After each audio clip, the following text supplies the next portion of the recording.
What's going on, guys, and welcome to my audio review for AEW Collision for September 16, 2023. I am Graham G.S. Matthews. Hope you guys are doing well and having a great weekend so far. We're only 3 weeks into the post-CM Punk era of this show, and I feel like already, the first week, the day before All Out, was actually quite a good show. The return of Bryan Danielson. Didn't really feel like too much was different. Going forward after that, last week's show and then this week's show, felt more like Dynamite than Collision to me, or even Rampage. This show wasn't a bad show, but like even on paper, I look at the graphic, and this isn't the issue for next week. The issue is really just this week, and kind of last week as well. Last week, I felt like they gave us a million different video packages. This week, there were not as many video packages, but more matches that didn't really matter. Aussie Open in a squash, FTR and the fucking Iron Savages, which wasn't a bad match, but like, we haven't been given a reason to care about Iron Savages. I had Evil Uno and Anthony Bowens in the graphic here, but that wasn't, the match they ended up doing, obviously. It was Bowens and John Silver. We had matches before when Punk was on the show, and I'm not going to completely blame Punk's departure and why the show quality has dipped, because there were squash matches in the previous, I don't want to say era, but in the regime of Collision when Punk was still there. It wasn't a completely different show, but it felt like we were getting more matches that mattered or more storylines consistently delivered and furthered on a weekly basis. Now we're getting more stuff carried over from Dynamite. And it wasn't really the case this week. I mean, if you look at the show, Andrade isn't really on Dynamite at all. So that was an exclusive match to Collision, Andrade and Scorpio Sky. The Acclaimed are kind of more Collision guys and have been for a while, so that's really nothing new. FTR Collision guys, the Bryan Danielson, Claudio, Ricky, Big Bill match also kind of felt exclusive to Collision. The Hardys and the Righteous was whatever. And the main event I thought was great. Kris Statlander defending the TBS Championship against Britt Baker. Britt Baker has been primarily a Dynamite person up to this point. And they had a really good match. I can't complain. It's just the pacing of the show, and I don't know, it felt like a 2-hour Rampage. And with some of the pacing issues, it felt also like a Dynamite in a lot of ways. I really hope that doesn't become the norm going forward, because that's disappointing. I really enjoyed Collision for the first 2 or 3 months that it was on the air when Punk was there, and not solely because Punk was there, but it felt like we were getting storylines exclusive to this show, and maybe that still will be the case going forward, but I had read after Punk's departure that the soft roster split that they had was kind of going away, and that was disappointing to me. Maybe it's because I grew up with the brand split in WWE. We kind of have that now, but I mean, people still swap shows and appear on the other person's show at will, and it doesn't really matter anymore. The brand split in WWE is all but dead. I mean, even with the draft, it doesn't even really matter.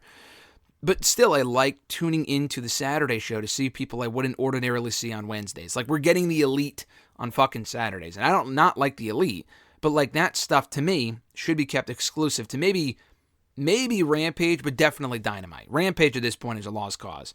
Rampage they use now to set up stuff for Collision, which it did not make for the greatest show on Friday, aside from that Jade Statlander match. But let's get into this show here. They open up the episode with a tag team match. One of the better parts of the show. The opening match and the main event were the best parts of the show to me this week. Ricky Starks and Big Bill taking on the Blackpool Combat Club's Bryan Danielson and Claudio Castagnoli. Really good stuff here. The dynamic within Blackpool Combat Club right now is weird, because like Bryan Danielson is a full-on babyface. You can't convince me otherwise. Ricky Starks is the heel in this program since All Out. Danielson's the babyface. Jon Moxley feels like a babyface most weeks. Claudio was the babyface by association in this match. It probably should have been Jon Moxley, to be honest with you. It should have been Ricky and Jon. I don't know if that was the original plan, or if it was always supposed to be Ricky and Claudio. I think that was the announced match a couple days ago. But I don't know, I just feel like Claudio was a weird fit for this match, because currently he's a heel, which we heard from Eddie Kingston later on in the show. He's a hated heel in his program with Eddie Kingston over the Ring of Honor World Championship. They're having their match in Wednesday's Grand Slam show at Dynamite. It was kind of a weird fit in this match, but putting that aside, it was a really good match here. I was a big fan of the outcome and the fact they got a lot of time. Ricky pinned Bryan Danielson to win the matchup, which was the right call. Setting up next week's matchup on Collision. They're not doing it on Grand Slam. Bryan is kind of like the new Punk of the show, where he now going forward will be exclusive to Collision, which is awesome. I feel like they need at least one big star that's only on Collision, that doesn't feel watered down by going to Dynamite and Rampage and Collision. Now, his schedule now, actually it helps Danielson, he said, to kind of only be working the Saturday show. It's better for his schedule, which is nice. So it's going to be Danielson and Ricky next week in a Texas death match. And that might seem to settle the score between the two and end the rivalry once and for all after only a couple of weeks. But that should be good. Ricky lost the last match, that strap match at All Out. So I would not be opposed to him winning that match to kind of make up for that loss. I know he won here, but Ricky winning that, the Texas death match might make the most sense. We'll see next week, but that should be a great match, though. I like the fact that it's a Collision attraction and not happening on one of the Grand Slam shows next week, because Rampage is also going to be 2 hours. They have a lot of matches lined up for both shows on Dynamite and Rampage for the Grand Slam special, but they're saving that one for Saturday, which is cool. And that's not a Grand Slam show because they're taping that elsewhere on Saturday night. We had an AEW World Tag Team title defense on the show. FTR taking on the Iron Savages, Bronson and Boulder. Very short match. I didn't really need to see this go any longer than it did. I don't really care about Iron Savages. They're a decent team. They've been a talented team since they first showed up in AEW 3 years ago. The problem is that we've been given zero reason to care about this team. I mean, maybe one video package. I mean, the friggin' manager, Jack Jameson or whatever his name is, comes out and talks, but that's about it. They don't really get any heat. They had a pretty, not an extended match, but they had a decent showing against the Acclaim not too long ago. But it wasn't enough to make people care about them. Again, they're a talented team, but AEW was a lot of teams, and they, to me, feel like a Ring of Honor team. Like, this match could have happened on Ring of Honor television. That to me, tells me that it should not have happened on Collision. And it's another example of AEW overdoing the fucking open challenge gimmick. We had open challenges last week on 2 different shows. I think it was Dynamite and Collision with Jon Moxley and Kris Statlander. They did it again this week and will continue to do it going forward with FTR. They beat Iron Savages here, and now next week, even though it's already been announced they're facing Aussie Open and defending against them at the WrestleDream show on October 1st, the exact 1-year anniversary of their previous match in New Japan, which is cool that they're doing that, and that's the best match to do right now. I'll get to that a little bit later on, but it makes that match next week all the more obvious. I'm glad they're announcing it this far, I say this far in advance, the show's in fucking 2 weeks, but it's like, then why even do the match with the Workhorsemen next week? I mean, it was already obvious. I guess just hammer it home, but still, who gives a shit? Again, the Workhorsemen, another quality team from Ring of Honor TV, but that's a match that should be happening on Ring of Honor television, not on fucking Collision. It's not going to elevate the Workhorsemen. I doubt we see him again after that, so why even bother doing that match? We had a match between a member of the Dark Order and Anthony Bowens. We found out right before the match it switched to John Silver. I don't know if Evil Uno was hurt or why they did that switch. Evil Uno was in the graphic. They did announce on Friday's Rampage, it would be Evil Uno. As far as I'm concerned, John Silver is an upgrade. I don't give a fuck about Evil Uno. I don't even care about the Dark Order in general right now, but Silver is better to watch in the ring than Evil Uno, so I'll give them that for the upgrade. They got almost 9-10 minutes. The match was well wrestled. I just don't care about this program at all. It makes sense. You need the Acclaimed and Billy Gunn to have some challengers. The Dark Order just challenged Adam Cole and MJF to a Ring of Honor tag team title match at All Out. They've been on the show more lately. Again, it makes sense. They need more trios. I just don't give a shit about the Dark Order. They haven't meant anything in ages. So Silver won here. They're going to be challenging the Acclaimed and Billy Gunn for the trios titles, I think on Rampage next week. I don't think they're saving it for Collision. I'm pretty sure that's a Grand Slam match. I kind of get my wires crossed as far as what's happening when. I already mentioned Aussie Open. They beat Pretty Boy Smooth and Wes Barkley, I believe their names were, in a quick squash, and then announcing they're challenging FTR at the WrestleDream show. I only know their names because AEW put it on their website. I don't think they announced their names before this match, the names of Aussie Open's opponents on the show, but they put it on the website, so that's how I know their names. But quick squash, exactly what it needed to be. I'm looking forward to Aussie Open and FTR too. I didn't see the first one. I know what happened in New Japan. I don't follow New Japan beyond Wrestle Kingdom, really, so I haven't seen that match. That second one should be good, though, I assume. FTR are going over and continuing their reign as tag team champions. I'm all for FDR getting more matches, but the whole open challenge thing is just fucking dumb. It's just so lazy to me, especially when it's against teams that don't matter. Andrade El Idolo taking on Scorpio Sky. Good match here. Pretty decent quality television match. Scorpio was not straight up squashed by Andrade, so I appreciated that. They got some time. Scorpio's a weird one because he seemed to be one of the focal point, not a focal point, but when Collision first started back up, he resurfaced. He had been gone for over a year with an injury, almost exactly 1 year. And then he came back, had I think one match, and then got hurt again, disappeared. Came back in the All-Out Battle Royal, didn't win. And now he had this match with Andrade that he lost. So I think he's probably back to being a stepping stone. I'm glad he's even on the show at all. he might be a Collision guy where he only appears on Collision, and that's fine with me. But are we doing anything with him? Is he a lost cause at this point? I don't know. So at least Andrade won. After the match, the Bang Bang Gang, Bullet Club Gold came out, and I've really warmed up to that group. I don't give a shit about the Guns, but they've been better in that group, so I'll give them credit. Juice Robinson, another one I didn't give a shit about, but he feels like a good fit in that group. Jay White's a star. Jay White said a lot of stuff, basically just challenged Andrade to a match next week on Collision, so that should be a fucking banger. I'm glad that we're getting more of Bullet Club Gold on this show, and they're doing something of note. The weird thing is that they won their match at All In. Jay White won his match with Konosuke Takeshita and Juice Robinson at All In, that 6-man tag team match against the Elite. And then they beat the Bucks and FTR in that 8-man tag team match at All Out. And there's been no follow-up. They're not asking for another tag team title shot. They're just there. Like, it's weird.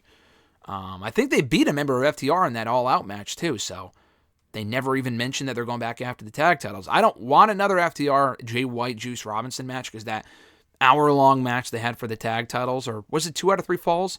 I think the first match was, I don't remember. I think both matches were very long. But both of those matches were amazing. I would not, tarnish that by doing another match between the two teams, at least not right now. But it is weird they beat the tag team champions and another top team in AEW and aren't really, they're going back to Jay White and Andrade. They're not going back to it. It's the first time we've ever seen that match, but it's just weird. We saw the Righteous take on the Hardys. I almost said the Righteous. That doesn't make much sense.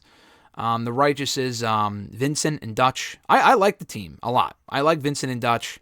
I like the Hardys.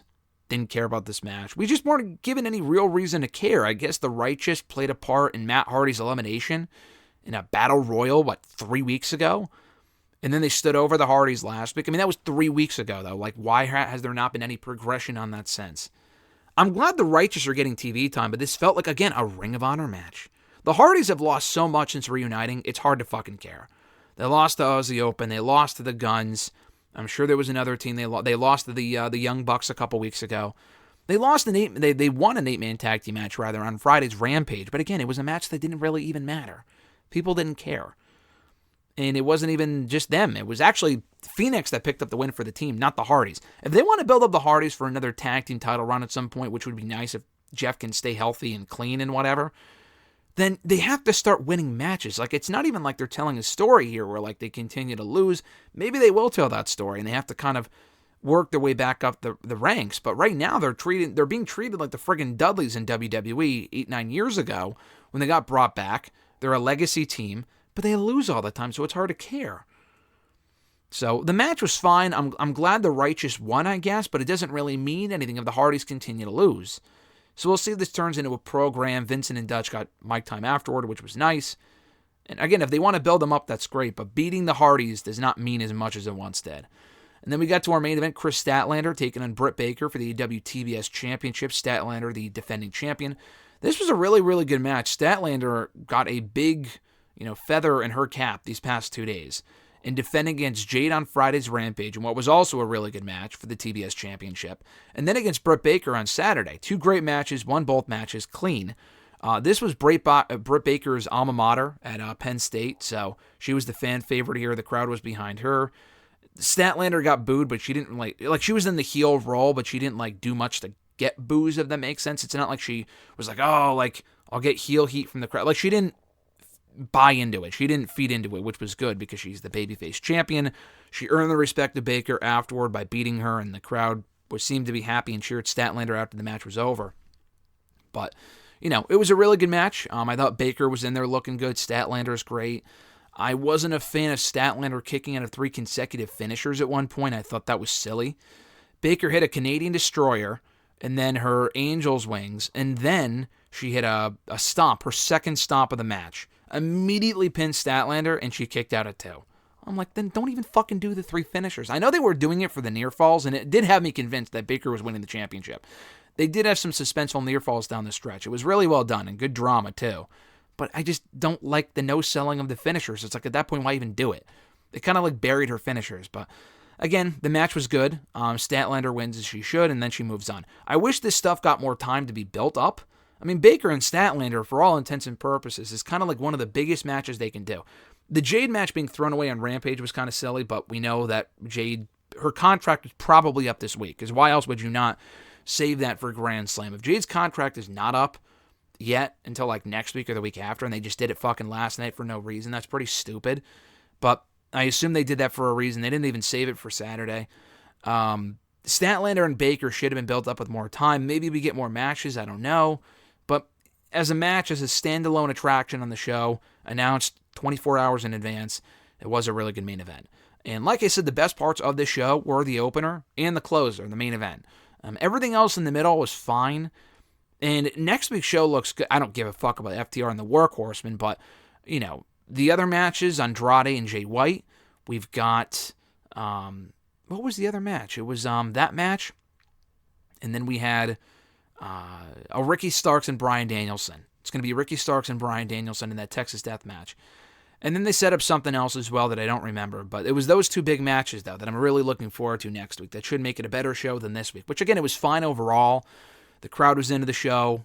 Stuff in the middle just didn't really pique my interest. I don't want this show to become, 2.0 of what Dynamite and Rampage are. The whole point of Collision to me, I mean, obviously it's to give the talent more time, and that's nice, that you wouldn't ordinarily have on Wednesdays or Fridays. But the initial intent to me of the program, the initial purpose of the program, was to have an alternative to those two shows. Maybe that wasn't the initial idea, but Punk kind of introduced that by doing what he did with the show. Banning people from appearing on Collision was silly, obviously. It was people he didn't like, whatever. But, at the same time, it was cool that we had a different feeling to Collision than we did with the other two shows. Collision was my favorite show of the week for a couple months there. Currently, I'm not so sure I can say that anymore. Again, this was a good show, but will it continue to feel like Dynamite and Rampage 2.0? That's the question. I really hope not. Time will tell. I don't want to jump the gun. But if Collision is at risk of losing its identity, of being an alternative to what Dynamite and Rampage were, then that's a bummer. If it's just an extension of those shows, which is what it currently feels like in the past 2 weeks, then that's disappointing, because I was really enjoying Collision as an alternative to what AEW was doing, and not just WWE being the alternative, but like an alternative to WWE, but also an alternative to Dynamite. And we might be moving away from that, which would be a bummer. So again, time will tell. Thank you guys for checking out my audio review of Collision from this past weekend. I appreciate it. Be sure to like the video, drop a comment, share the video, and subscribe to the channel for more daily content, including hitting the bell button to be notified every time a new video goes up. Have an awesome one, folks. I'm Graham G.S. Matthews, and I'll catch your ass down the road.